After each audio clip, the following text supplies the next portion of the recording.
आज की वीडियो में मैं आपको बताने वाली हूँ कोलगेट का एक अनोखा इस्तेमाल और उसके साथ साथ साबुन को किस तरह से हम इस्तेमाल करने वाले हैं अपनी मशीन में, और उसके साथ बहुत सी मज़ेदार सी टिप्स जो आपको बहुत ज़्यादा पसंद आने वाली हैं। तो बस आपको क्या करना है, वीडियो को लाइक कर देना है, क्योंकि आप वीडियो के लास्ट में लाइक करना बिल्कुल भूल जाते हैं। कॉमेंट करना है और चैनल को सब्सक्राइब करना है। टिप नंबर 1 में आप देख सकते हैं मेरे पास एक स्विंग मशीन है जो हर घर में मौजूद होती है। फिर चाहे हमें सिलाई आए चाहे ना आए, हमें सीधा जो टांका लगाना हो तो उसके लिए तो ये लाजमी यूज़ होती है।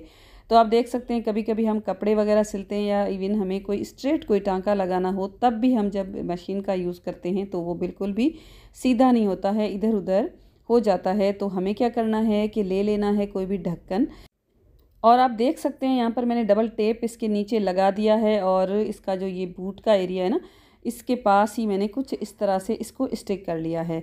और जो कैप लेना है ना आपको, उसकी जो हाइट है ना थोड़ी सी कम होनी चाहिए। जो ज़्यादा हाइट वाले जैसे कोल्ड ड्रिंक के जो ढक्कन होते हैं ना, उसकी हाइट थोड़ी ज़्यादा होती है। जब हम उसका टांका लगाएंगे ना तो इसकी जो नीडल का जो जो स्क्रू है ना वो उसको लग के फिर अच्छे से टांका नहीं आएगा। आप देख सकते हैं इस तरह से बिल्कुल स्ट्रेट आएगा टांका।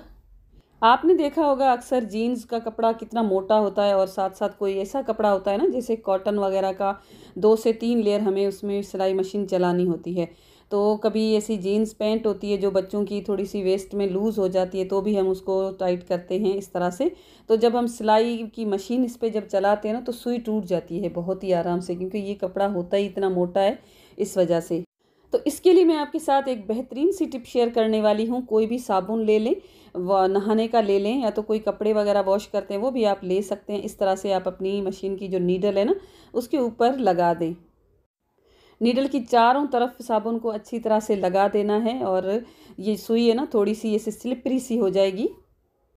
और अब आप देख सकते हैं जीन्स के ये तकरीबन 4 कपड़े होंगे, उसमें मैं चला रही हूँ सुई। बिल्कुल आसानी के साथ ये चल जाएगी, सुई भी नहीं टूटेगी और अच्छा सा एक टांका भी आ जाएगा। इस तरह से जीन्स अगर हाइट में लंबी होती है तो भी हम उसको छोटी करते हैं ना, तब भी हम इजीली कर सकेंगे। और इस तरह से आप देख सकते हैं मैंने कितनी मोटी जीन्स में टांका बिल्कुल आराम से लगा दिया है, और सुई भी नहीं टूटी है। और अगर मैं साबुन नहीं लगाती तो सुई 1 मिनट में ही टूट जाती, क्योंकि कपड़ा ऑलरेडी जीन्स का इतना मोटा होता है, और जब हम उसकी 2 लेयर या 3 लेयर करते हैं ना तो और भी मोटा हो जाता है। मशीन आराम से बिल्कुल भी नहीं चलती। चलते हैं हम अपनी अगली टिप की तरफ। अगली टिप भी मेरी काफ़ी यूज़फुल है उनके लिए जो सिलाई वगैरह घर पे करते हैं, तो मैंने सोचा ये टिप भी मैं आपके साथ शेयर कर लूँ। और उसके लिए देखिए मैंने यहाँ पर लिया है कपड़ा, और जब बच्चों के जो फ्रॉक्स वगैरह जो मदर्स घर पे स्टिचिंग करती है ना, उसके लिए ये बेस्ट आइडिया है। इस तरह की स्ट्रिप्स हम अक्सर घर पे बनाते हैं, बच्चों के फ्रॉक्स वगैरह बनाने होते हैं, या तो कोई भी शॉपर बैग वगैरह हम ऑर्गेनाइज़र ऐसे बनाते हैं ना, उसके भी हैंडल्स बनाने के लिए ऐसी स्ट्रिप्स हम बनाते हैं। तो इसको जब हम बनाते हैं ना तो इसको सीधा करना काफ़ी मुश्किल रहता है। इस तरह से सिलाई लगाने के बाद अब हम इसको करेंगे सीधा, और सीधा करने के लिए हम अक्सर इसके लिए पेन का इस्तेमाल करते हैं या टेस्टर वगैरह। इस तरह से देखें ये आराम से बिल्कुल भी सीधा नहीं होता, हमारा टाइम बहुत ज़्यादा लगता है। कोई भी आपको पीवीसी का पाइप लेना है। अगर आपके पास पीवीसी का पाइप नहीं है तो टिश्यू रोल के अंदर जो आता है ना कार्डबोर्ड, वो भी ले सकते हैं। और आपकी मशीन है ना उसकी साइड पे इस तरह से आपको लगा देना है। इसको आप टेप के साथ लगा सकते हैं या तो डबल टेप के साथ लगा के फिर आपने जो स्ट्रिप बनाई है उसको इस तरह से इसके ऊपर पहनाते जाएं उल्टा ही। जैसे आपको वीडियो में दिख रहा है ना, इसी तरह से आपको स्ट्रिप को इसके ऊपर सारी पहना देनी है। और जब इसका थोड़ा सा पार्ट बच जाए ना तो आप इसके पाइप के अंदर ही पार्ट को डाल दें। पाइप की दूसरी साइड आसानी के साथ स्ट्रिप निकल आएगी और ये होगी सीधी। इस तरह से हमारा बहुत सारा टाइम भी बच जाएगा और हमारी बहुत सारी मेहनत भी बच जाएगी। आई होप आपको मेरी ये वाली टिप भी पसंद आई होगी।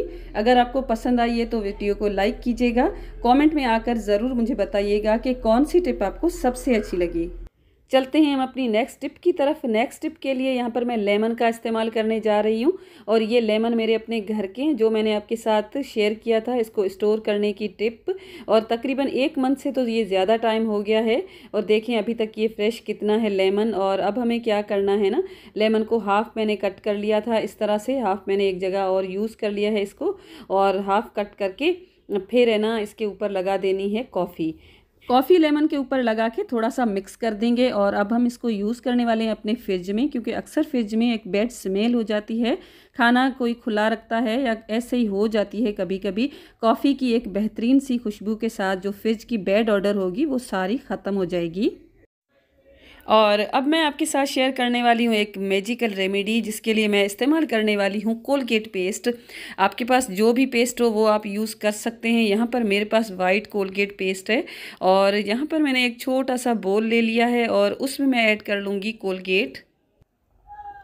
तकरीबन हाफ़ टी स्पून के जितनी इसमें मैंने कोलगेट ऐड की है और ये मैं बनाने जा रही हूँ एक ऐसी रेमेडी जिसको इस्तेमाल करने के बाद आप मुझे देने वाले हैं दुआएं, क्योंकि आपको इतनी ज़्यादा ये पसंद आने वाली है। देख सकते हैं इस तरह से मैंने इसमें कोलगेट ऐड कर दी है और उसके साथ ही मैं ऐड कर लूँगी कोकोनट ऑयल। आप चाहें तो इसके साथ मस्टर्ड ऑयल भी यूज़ कर सकते हैं, लेकिन कोकोनट ऑयल यूज़ करने से आपकी जो स्किन बहुत सॉफ्ट हो जाएगी और जो भी ड्राइनेस वगैरह होगी वो बिल्कुल ख़त्म हो जाएगी, क्योंकि ऑलरेडी विंटर्स हैं तो हमेशा हमारी जो स्किन होती है ना ड्राई रहती है। हाफ़ टी स्पून के जितना मैंने इसमें ऐड कर लिया है नारियल का तेल और उसके साथ ही मैं ऐड कर लूँगी 1 टीस्पून के जितनी वेज़लिन। कोई भी पेट्रोलियम, किसी भी ब्रांड की पेट्रोलियम जेली आप ले सकते हैं। इस तरह से 1 टीस्पून के जितना आप इसमें ऐड करें और अच्छी तरह से इसको कर लें मिक्स करने के बाद आप देख सकते हैं क्रीमी सा इसका टेक्सचर बन गया है। आप अपनी अकॉर्डिंग ही इसको बना सकते हैं। यहाँ पर मैंने थोड़ी सी बनाई है और इसको आप छोटी सी जार में डाल के रख सकते हैं। और अब हम इसको करेंगे अप्लाई अपनी पैरों की एड़ियों पे, जो बहुत ज़्यादा सर्दियों में फट जाती हैं। किसी किसी तो स्किन ऐसी ही होती है ड्राई के उसमें बिल्कुल खड्डे पड़ जाते हैं। इतनी महंगी महंगी मार्केट से लेकर आते हैं हम हील क्रैक क्रीम, उसका भी कोई फ़ायदा नहीं। लेकिन इसको अप्लाई करने के बाद आपकी सालों पुरानी फटी एड़ियाँ बिल्कुल हो जाएंगी सही और साथ में पाँव भी हो जाएंगे साफ़। मेरे पाँव की जो एड़ियाँ है ना वो बिल्कुल भी फटी भी नहीं है, क्योंकि मैं अक्सर इस तरह की पेट्रोलियम जेली के साथ रेमेडीज़ बना के यूज़ करती रहती हूँ। कोई भी मार्केट से महंगी क्रैक क्रीम कभी भी नहीं लेती हूँ। तो मैं अपने पूरे पाँव पे इसको अप्लाई कर रही हूँ। आपके जो अफेक्टेड ज़्यादा एरियाज़ हैं वहाँ पर थोड़ी ज़्यादा क्वान्टिटी में आप लगा सकते हैं।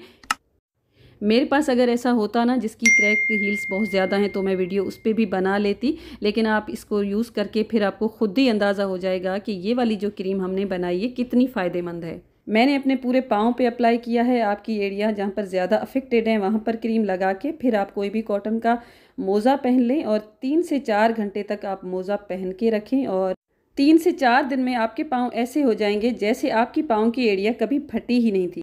ज़्यादा बेहतर रिज़ल्ट के लिए आप इसको नाइट में यूज़ करें, अदरवाइज़ आप इसको दिन में भी यूज़ कर सकते हैं। और सॉक्स भी आपकी मर्ज़ी है, अगर पहनना चाहें तो पहने, अदरवाइज़ ऐसे ही ये अपना काम कर लेगी क्रीम। तो ये था आज का मेरा वीडियो। आई होप आपको पसंद आया होगा। अगर पसंद आया तो लाइक कीजिएगा, कमेंट में आके ज़रूर मुझे बताइएगा कि आपको वीडियो कैसी लगी। सब्सक्राइब करके बेल के आइकन को हिट करना बिल्कुल भी ना भूलिएगा। Thanks for watching, take care and bye bye.